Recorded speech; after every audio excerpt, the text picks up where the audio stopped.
Terima kasih pemirsa, Anda kembali menyaksikan Kominfo Newsroom. Pemirsa, BPJS Ketenagakerjaan merupakan program pemerintah yang memberikan jaminan tenaga kerja dan perlindungan sosial bagi seluruh pekerja di Indonesia yang masuk dalam keanggotaan tersebut.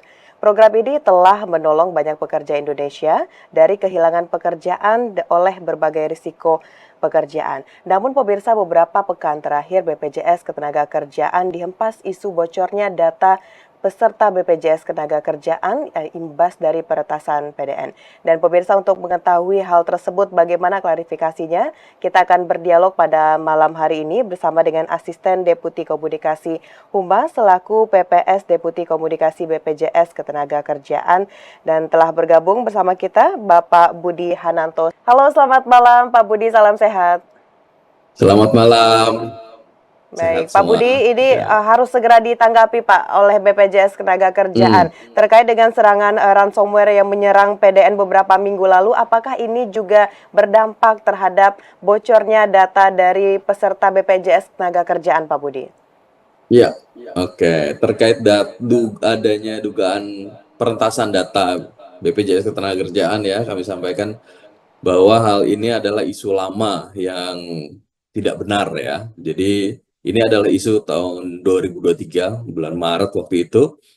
eh, ada isu dugaan perentasan data juga waktu itu, dan kami sudah lakukan investigasi bersama pihak-pihak terkait, dan sudah dinyatakan pada tahun 2023 itu bahwa itu bukan data BPJS Ketenagakerjaan. Nah, di tahun ini hal yang sama diposting ulang oleh pihak-pihak yang tidak bertanggung jawab di media sosial. Jadinya karena ini juga berbarengan dengan serangan yang dialami atau insiden yang dialami PDN, sehingga ini jadi heboh. Padahal itu bukan data dari sistem BPJS Ketenagakerjaan. Begitu. Baik, berarti ini adalah isu lama, terus sekarang Ya, diangkat lagi oleh pihak yang tidak bertanggung jawab karena juga betul ada sekali. serangan ransomware kemarin ya Pak Budi. Baik, Iya, ini betul kalau sekali. Pak Budi, Presiden Joko Widodo memang sudah mewanti-wanti kepada seluruh kementerian lembaga untuk bisa menjaga data di setiap Hmm. instansi mereka. Nah, terkait dengan hal ini Pak Budi, langkah preventif dan terukur seperti apa yang dilakukan oleh BPJS Ketenagakerjaan untuk melindungi data peserta dari serangan siber, Pak? Ya, walaupun isu peretasan itu sudah terbukti tidak benar, ya, tapi Ya. kami telah melakukan antisipasi langkah-langkah preventif untuk menguatkan sistem keamanan teknologi informasi kita, ya, tentu saja terhadap potensi-potensi gangguan, ya, serangan, proteksi dan keamanan sistem kita terus tingkatkan secara berkala, dan juga ada pengelolaan data yang baik, yang aman, ya, sehingga kami pastikan hingga saat ini seluruh data peserta terkelola dengan baik, aman di dalam sistem yang kami bangun di BPJS Ketenagakerjaan. Baik, Pak Budi, berarti untuk keamanan data dari peserta BPJS Ketenagakerjaan ini sudah bisa kita katakan aman ya Pak, karena dari BPJS Ya, Ketenagakerjaan telah melakukan berbagai langkah preventif untuk melindungi data tersebut. Kita bergeser ke isu berikutnya Pak Budi. Saat ini gempuran barang impor dari Tiongkok juga memukul keras banyak industri dalam negeri. Salah satunya adalah industri garmen dan alas kaki. Tentu akibat dari hal ini Pak Budi, banyak sekali masyarakat yang terkena PHK akibat dari hal itu. Nah, bagaimana dari BPJS Ketenagakerjaan hadir untuk memastikan masyarakat yang terkena PHK ini bisa mendapatkan perlindungan sosial ketenagakerjaan, Pak? ya, seperti tadi dikatakan Mbak Mona bahwa BPJS Ketenagakerjaan hadir, ya, untuk pekerja. Ya, ini sesuai amanah BPJS Ketenagakerjaan, kita diberi amanah untuk menjalankan 5 program untuk memberikan perlindungan bagi pekerja dari risiko kerjanya. Ada jaminan kecelakaan kerja, jaminan kematian, jaminan hari tua, jaminan pensiun, dan jaminan kehilangan pekerjaan. Nah, buat peserta yang mengalami PHK dan sudah terdaftar di seluruh program jaminan sosial, ya, seluruh program jaminan sosial. Jadi ada tadi yang saya sebutkan, jaminan kecelakaan kerja, jaminan kematian, jaminan hari tua, jaminan pensiun, dan juga jaminan kesehatan nasional. Nah, maka otomatis akan dimasukkan ke dalam jaminan kehilangan pekerjaan. Nah, yang ikut jaminan yang mendapatkan manfaat jaminan kehilangan pekerjaan, maka mereka akan mendapat pelatihan kerja ya dari Kementerian Tenaga Kerja dan juga manfaat uang tunai ya, dari BPJS Ketenagakerjaan ya gitu. Kemudian yang ter-PHK juga bisa mengajukan manfaat jaminan hari tua ya.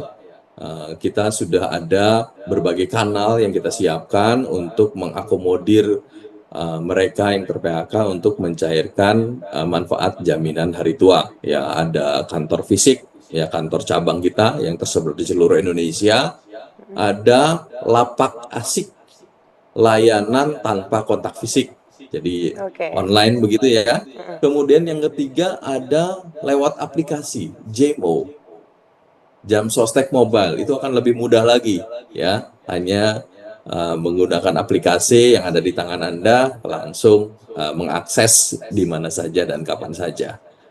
Begitu. Baik, baik. Berarti dari aplikasi layanan online tanpa Hmm, adanya kontak fisik serta layanan langsung ini sudah hmm, ada semuanya dari BPJS iya, Tenaga Kerjaan ya Pak ya. Jadi untuk teman-teman yang ya. mungkin nanti kena PHK ini bisa mengurus beberapa hal yang sudah sesuai disampaikan oleh Pak Budi tadi. Baik Pak Budi, kita membahas mengenai saat ini BPJS Tenaga Kerjaan bukan hanya memberikan perlindungan bagi pekerja dalam negeri, tapi juga pekerja di luar negeri atau pejuang devisa, atau lebih dikenal lagi dengan pekerja migran Indonesia. Dari 1 tahun belakangan ini Pak Budi, bagaimana data dari kepesertaan BPJS Tenaga Kerjaan PMI, dan apa yang membuat mereka ingin bergabung sebagai peserta Pak Budi? Ya, tentu saja semua profesi ya di dalam negeri maupun di luar negeri kita akan lindungi ya, termasuk pekerja migran Indonesia yang juga tentu saja profesi ini juga memiliki risiko tersendiri ya. Jadi pemerintah melalui Undang-Undang Nomor 18 Tahun 2017 mewajibkan seluruh pekerja migran Indonesia terdaftar dalam kepesertaan jaminan sosial ketenagakerjaan. Nah, sampai dengan 30 Juni 2024, pekerja migran Indonesia yang sudah terdaftar di BPJS Ketenagakerjaan mencapai 592.000 peserta. Dalam hal ini meningkat tajam 61% besarnya dari periode yang sama di tahun sebelumnya. Jadi cukup pesat ya. Uh, tapi kami juga terus mendorong ya kepada calon pekerja migran Indonesia yang akan berangkat untuk menjalani seluruh prosesnya, prosedurnya hingga tercatat dengan baik dan juga terlindungi dalam program jaminan sosial ketenagakerjaan. Ya, terlebih lagi pemerintah melalui Kemenaker tahun lalu sudah menerbitkan Permenaker 4 tahun 2023 yang membuat jenis manfaat untuk pekerja migran Indonesia ini meningkat. Yang tadinya 14 manfaat saja, sekarang meningkat menjadi 21 manfaat.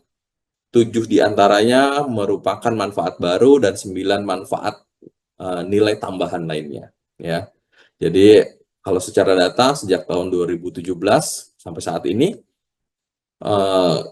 manfaat yang sudah diberikan kepada PMI yang mengalami berbagai risiko ada 2.600 klaim ya dengan jumlah nominal manfaat sebesar 58 miliar lebih.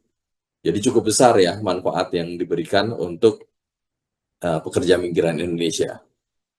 Baik, berarti data yang disampaikan oleh Pak Budi tadi sesuai juga ya Pak dengan informasi yang diberikan oleh BP2MI bahwa setiap tahunnya jumlah pekerja migran Indonesia ini yang berminat di Indonesia mengalami peningkatan. Nah, masih terkait dengan Betul. hal ini Pak Budi, BPJS Tenaga Kerjaan ini bekerja sama dengan pihak mana saja Pak untuk memberikan untuk meningkatkan kepesertaan PMI, dan dalam jangka panjang apa yang menjadi target dari BPJS Tenaga Kerjaan dalam memberikan perlindungan bagi PMI? Iya, untuk perlindungan pekerja migran tentu saja kita kerjasama dan bersinergi dengan Kementerian Ketenagakerjaan, BP2MI tentu saja, dan seluruh pemangku kepentingan yang lainnya ya yang berkaitan dengan hal itu. Kemudian juga kita kerjasama dengan negara di negara-negara penempatan ya, kami juga membuat kanal-kanal pendaftaran seperti yang saya katakan sebelumnya bahwa kita juga mengajak seluruh pekerja migran yang sudah ada di sana ya untuk yang belum terdaftar untuk terdaftar sehingga kita membuat kanal-kanal pendaftaran pembayaran bekerja sama dengan perbankan dengan KJRI KBRI di sana untuk melayani pekerja migran yang ada di sana. Saat ini kita sudah membuka 61 kanal layanan di berbagai negara untuk pekerja migran Indonesia. Kemudian ada 3 kanal representasi di Taiwan, Korea Selatan, dan Brunei. Berikutnya akan ada di beberapa tempat, kemungkinan di Hong Kong dan di tempat lain juga. Ini akan terus kita upayakan segera bisa dibuka kanal-kanal layanan sehingga semua pekerja migran bisa terlayani dan bisa terlindungi di BPJS Ketenagakerjaan. Ada beberapa kesimpulan dari dialog kita pada malam hari ini, Pak Budi. Yang pertama mengenai BPJS Ketenagakerjaan ini benar-benar sungguh-sungguh dalam memberikan keamanan data dari peserta BPJS Ketenagakerjaan. Selanjutnya, BPJS Ketenagakerjaan akan terus melindungi pekerja dari dampak adanya PHK dan juga terus meningkatkan untuk memberikan kesejahteraan bagi PMI kita yang berjuang di luar sana. Pak Budi, terima kasih banyak sudah memberikan informasi pada malam hari ini di Dialog Kominfo Newsroom. Sehat-sehat selalu Pak Budi, selamat melanjutkan aktivitas, selamat malam. Terima kasih, selamat malam. Baik pemirsa, itulah dialog kita bersama dengan Bapak Budi Hananto selaku Asisten Deputi Komunikasi Humas selaku PPS Deputi Komunikasi BPJS Ketenagakerjaan. Usai jeda pariwara, kami akan kembali dengan informasi lainnya. Tetaplah bersama Kominfo Newsroom.